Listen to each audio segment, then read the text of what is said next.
기도하겠습니다. 살아계신 하나님 아버지 감사합니다. 사순절 네 번째 주일을 보내면서 주님 앞에 우리가 그 은혜가 아니면 살아갈 수 없음을 고백합니다. 한순간 또 우리가 주님 안에 거하는 것이 가장 필요함에도 불구하고 우리는 여전히 우리의 생각과 우리의 잣대로 하나님 앞에 나오진 않는지 우리 자신을 되돌아보며 이 시간 주님 앞에 온전히 우리의 신앙을 가다듬기를 원합니다. 하나님 은혜 가운데에 말씀을 받을 때에 하나님의 말씀만 제대로 받을 수 있도록 우리에게 은혜를 베풀어 주시옵소서. 주신 말씀을 생각하며 감사하며 예수님의 이름으로 기도하옵나이다. 아멘. 흔들린다는 것은 무엇을 의미할까요? 흔들린다는 것은 자연적으로나 지진이나 때로는 폭풍이나 강한 비바람이 불 때에 흔들린다는 것을 의미합니다. 2005년에 개봉한 영화 중에 달콤한 인생이라는 영화가 있습니다. 영화가 처음 시작하면서 남자 배우가 이렇게 나레이션을 하게 되는데요. 우리 한번 영상을 볼까요?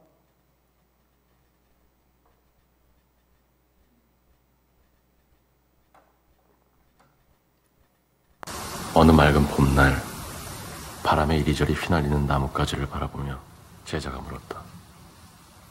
스승님, 저것은 나뭇가지가 움직이는 겁니까? 바람이 움직이는 겁니까? 스승은 제자가 가리키는 것은 보지도 않은 채 웃으며 말했다. 무릇 움직이는 것은 나뭇가지도 아니고 바람도 아니며 네 마음뿐이다. 어느 봄날 바람에 이리저리 휘날리는 나뭇가지를 바라보며 제자가 스승에 묻습니다. 스승님, 저것은 나뭇가지가 움직이는 겁니까? 바람이 움직이는 겁니까? 스승은 제자에게 제자가 가리키는 것은 보지도 않은 채 웃으며 말합니다. 무릇 움직이는 것은 나뭇가지도 아니고 바람도 아니며 내 마음뿐이다라고 그렇게 이야기합니다. 이처럼 흔들림에는 자연적인 흔들림도 있지만 방금 나레이션처럼 사람의 마음에도 흔들림이 있음을 보게 됩니다. 오늘 본 말씀 1, 2절 보시면 순리자의 눈길은 산을 향하고 있는 것을 보게 됩니다. 순리자는 산을 바라보며 깨닫는 것이 있었다는 것입니다. 1절에서 순리자는 지금 산을 걷고 있는 모습을 떠올릴 수 있게 되는데요. 어쩌면 시온산이 저만치 보이는 곳에 이르를 수도 있을 것입니다. 또는 순리자의 둘레는 여기저기 솟아있는 산을 보면서 아마도 시온산을 또 올렸을 수도 있을 것입니다. 순리자는 이제 산을 소재로 자연 속에서 묵상을 이어가는 것을 보게 됩니다. 구약성경 사무엘하 5장 6절 이하의 9절에 보시면 시온산은 원래 여부수족이 살던 산성이었습니다. 이 산성은 다윗이 전국을 통일하고 남부지방의 산악 수도였던 헤브론에서 북쪽으로 수도를 옮길 때에 점령했던 곳이 바로 시온산이었습니다. 나중에 성전이 지어지면서 시온산은 성전이 있는 곳과 동일시되면서 특히 성전이 바벨론의 침공으로 파괴된 뒤에는 야훼의 임재와 동일시되는 곳이 바로 시온산인 것입니다. 본문에서의 시온산은 순리자의 목적지인 예루살렘 성전을 의미합니다. 또한 하나님의 임재를 상징하는 곳이기도 합니다. 그런 의미에서 순례자는 1절에 여호와를 의지하는 자는 시온산이 흔들리지 아니하고 영원히 있음 같도다. 표준 세번역에 보면 주님을 의지하는 사람은 시온산과 같아서 흔들리는 일이 없어서 영원히 서 있다고 그렇게 말합니다. 시인은 본문에서 의지할 대상이 하나님이라고 소개하고 있는 것입니다. 의지하다, 히브리어로 바타흐라는 동사는 신뢰와 의존의 뜻을 담고 있는데요. 다시 말해서 존재의 모든 근거를 야훼께, 여호와께 둔다는 말입니다. 의지할 대상이 여호와께 온전히 맡겼더니 시온산처럼 흔들리는 일이 없더라는 것입니다. 아무리 거센 바람이 분다 해도 산은 흔들리지 않습니다. 비록 산에 있는 나무나 숲풀이 바람에 흔들린다 할지라도 산 그 자체는 결코 흔들리는 법이 없다는 것입니다. 산은 언제나 그 자리에 있듯 변함없이 제자리를 지키고 있을 것입니다. 또한 이곳저곳에서 공격을 받아 상처가 나고 여기저기를 향해 가시를 세울 수밖에 없는 삶의 여정 가운데서도 한결같은 삶을 사는 비결은 스스로에게 상처를 긁고 가시를 만지는 것이 아니라 하나님을 신뢰하며 의존하는 것이라고 했습니다. 모든 문제 해결은 자신을 들여다보고 하나님 앞에 내려놓은 뒤에 평화로 채우는 데 있는 것입니다. 평화를 잃은 사람은 온 세상을 평화롭게 만드신 창조주를 신뢰하고 기대하는 데서만 평화를 되찾을 수 있는 것입니다. 이처럼 여호와를 의지하는 사람은 시온 산처럼 요동하지 않더라는 것입니다.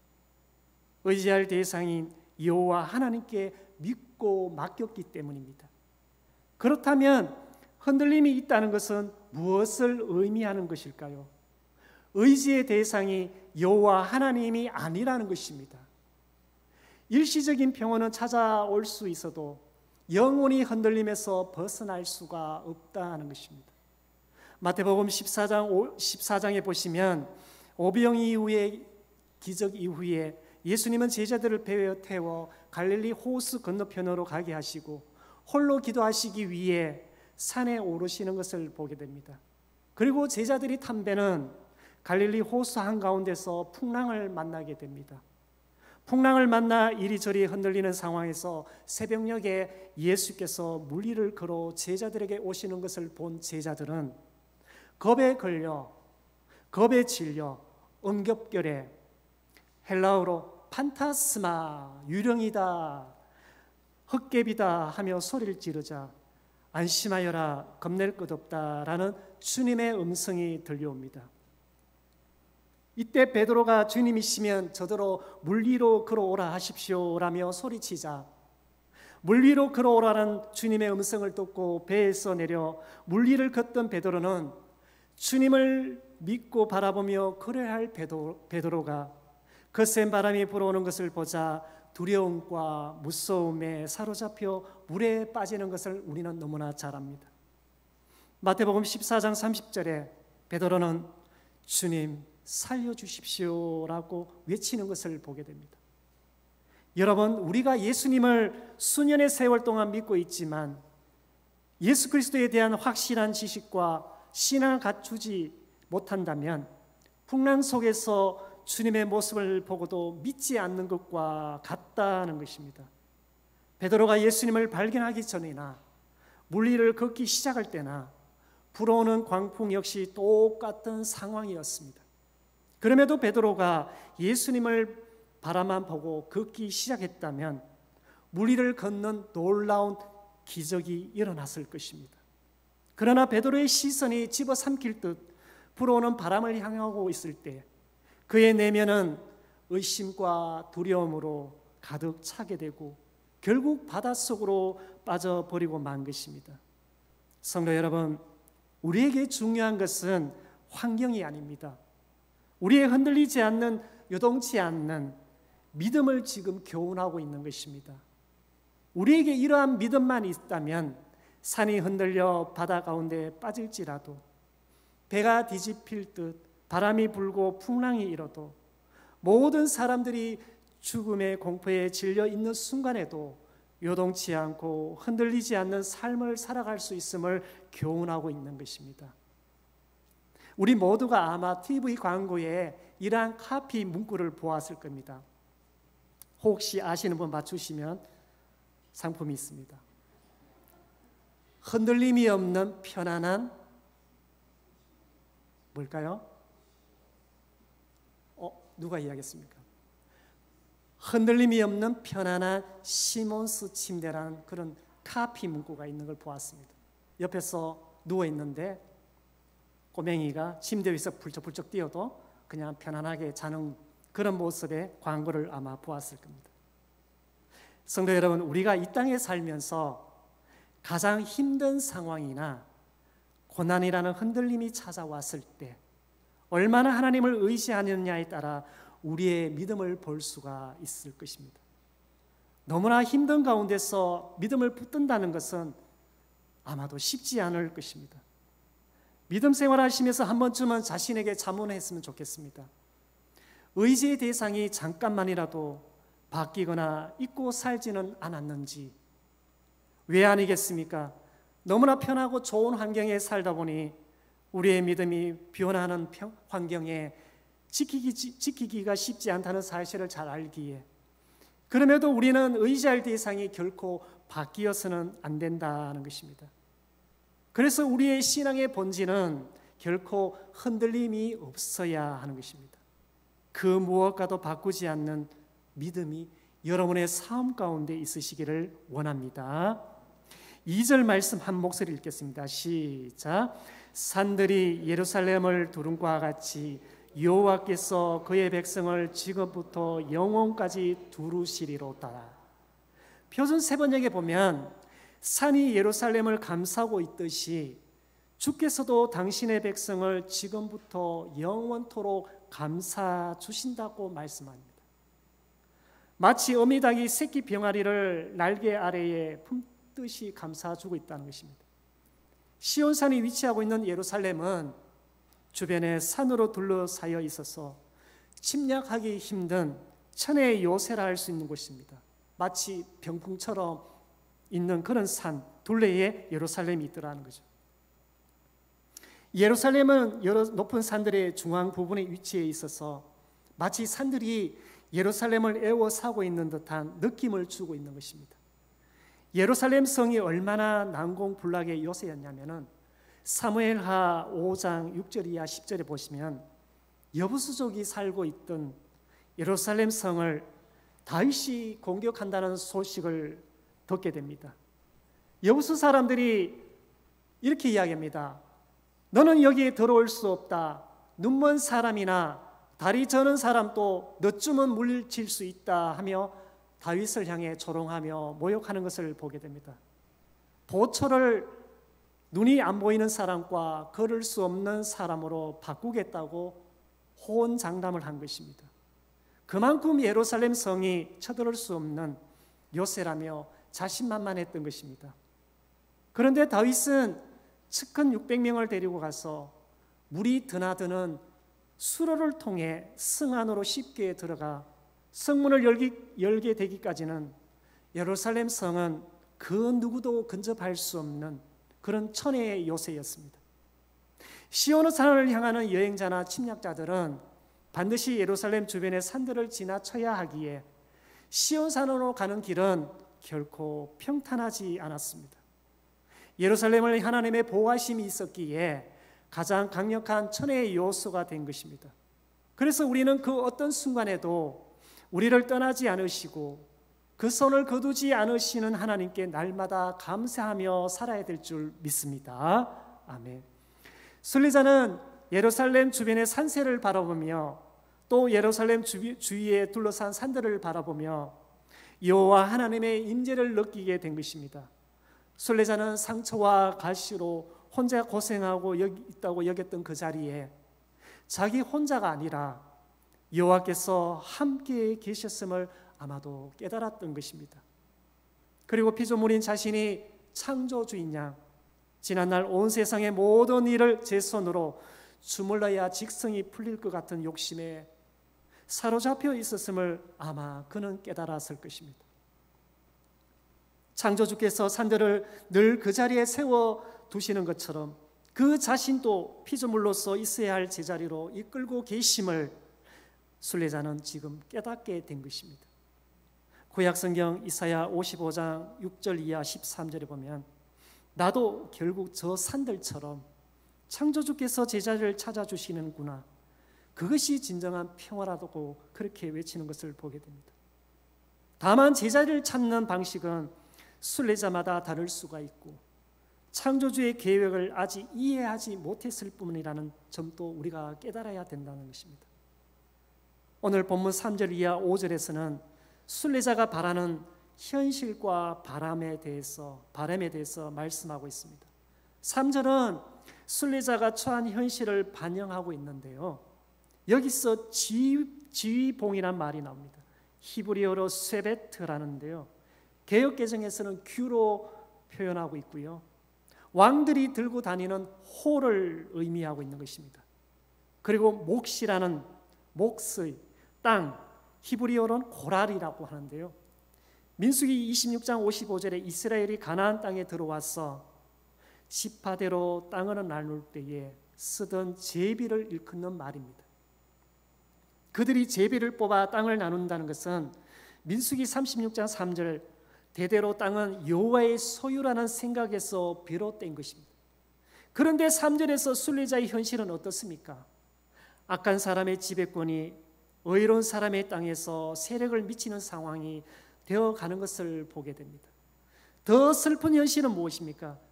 의롭게 살아보겠다고 발버둥 치면서 노력했던 자들마저 불의한 일에 손을 내뻗을 위기에 이르렀다는 것입니다. 구약성경 열왕기하 6장 15절 이하에 보시면 아람 군대가 엘리사가 있는 성을 에워싸고 있을 때에 엘리사의 종 게하시가 두려워하는 것을 보게 됩니다. 여호와를 의지하지 않는 자는 이처럼 하나님의 보호하심을 믿지 않더라는 것입니다. 산들이 예루살렘을 에워싸고 있는 그 자체만 바라보아서는 안 된다는 것입니다. 악인의 위협에 흔들리지 않고 영원히 평안하니 누릴 수 있는 것은 눈에 보이는 대로 판단하는 것이 아니라 여호와를 의지하는 믿음의 관점에서 우리 모두는 세상을 바라볼 수 있어야 하는 것입니다. 그래서 여호와를 의지하는 사람은 4절에 있는 말씀입니다. 선한 사람과 마음이 정직한 사람에게 은혜를 베푸신다고 했습니다.